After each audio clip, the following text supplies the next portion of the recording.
Hey guys, what's going on? We have a loading screen right now, so hopefully your brain's not loading or loaded, I guess. Today you're supposed to learn some new things. So today is Tuesday, and we're working on phrasing and pausing when we're doing our fluency. And so we want to make sure that where there's a period, we stop, where there's a comma, we pause, because when we pause in different places or don't pause at all, when we speak, we're not speaking what we're reading. And so those commas are there for a purpose, and those periods are there too.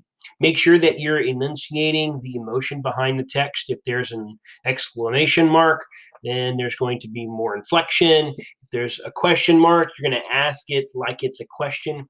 And that all brings meaning to the passage. It's not just the words that make a passage, it's the structure of sentences, and it's the pauses that are necessary so that we can complete our statements of thought. So you guys are supposed to be working on that today. You're going to read this passage again, but with two people. It can be the same person from yesterday and another, but you're going to read two times, or you're going to have ratings from two people. And so make sure that you take the time to be rated by two people and yourself on your ability to put a phrase together and pause correctly where it's required. So that's what we're working on in Fluency. Make sure that you're doing that daily in your document as well. It needs to be submitted by Friday.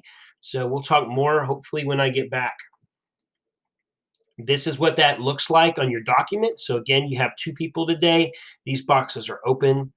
You're looking at reading with appropriate phrasing and pausing, and accuracy. So you're grading these two things. What's your listener's rating? What's your rating? Okay. This is our word study. So it's quite short compared to what we looked at yesterday, but it's still the same word. We're still looking at infrastructure, but we're focusing on that root word of struct. Okay. So to build, and that's where it's going to be in the center. And we're looking at how many words can we build with these phrases. So you can kind of see some of that. You know, you got a prefix con, which means together.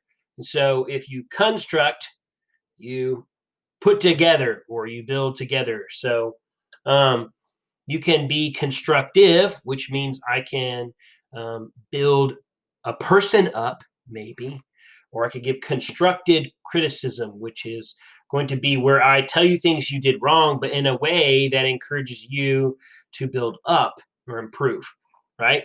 I can have construction, which is where we build, usually a physical building. I can be the constructor, which is a noun, right?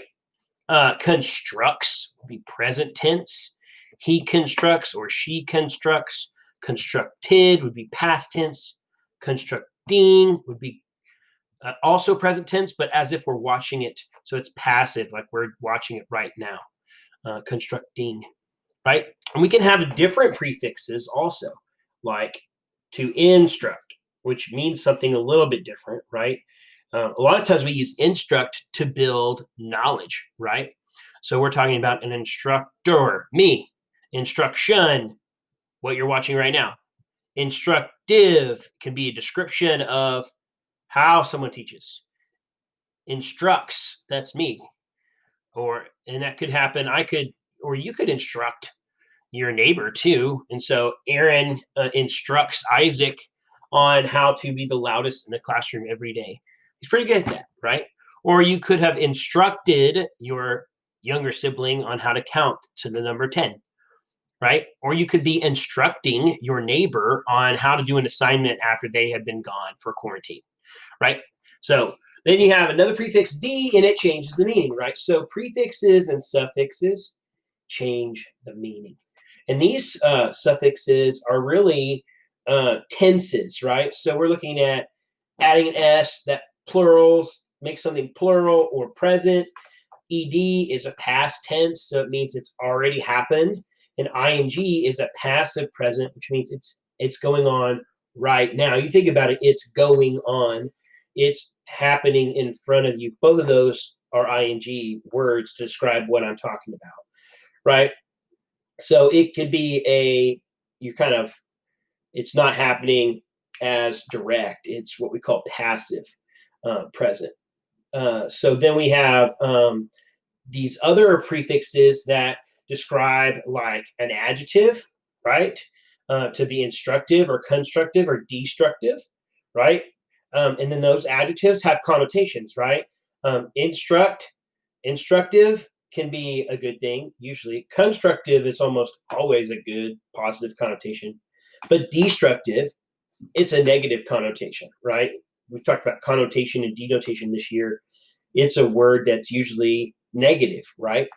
So that's a descriptor, right? An adjective. It describes whatever it is that we're doing. So it can describe an action, or it can describe um, kind of an instructive teacher, a constructive teacher, right? It can also describe a noun. Then you have shun, instruction, destruction, construction. It's something that's going on, but it's a noun, right? It's something that's happening, but it's a noun. So the construction will last 3 weeks, right? Instruction lasted for 30 minutes before the fire alarm went off, right? So those are nouns, and it's talking about an event, not a person. And so we're talking about events, right? The destruction of, slavery. That's a historical connotation, and we're still working on it. But then you have or, which would be another noun, usually talking about a person. You put that or on something, usually we're talking about a person, right? Not an event. So you have an instructor, a constructor. You can have those two things. Destructor, I don't know that that's really used very often, obviously, because destruction has a negative connotation. Maybe we don't want to describe people as negative. I don't know. But all of our words that we talk about, when we go back to what we've talked about this year, I know we're at the end of the semester, there's prefixes and suffixes that build our words. And so when we do word study, we're learning how to make words useful in many different ways. So we can describe something that's already happened, something that's happening, right? We can give more meaning to something by strengthening a word with a prefix or a suffix. And so now that we know the word struct means to build, we can build multiple words here with that root, right? And our word was really infrastructure. So now we're just talking about all the words you can learn just from one vocabulary word. And that's word study. See you later.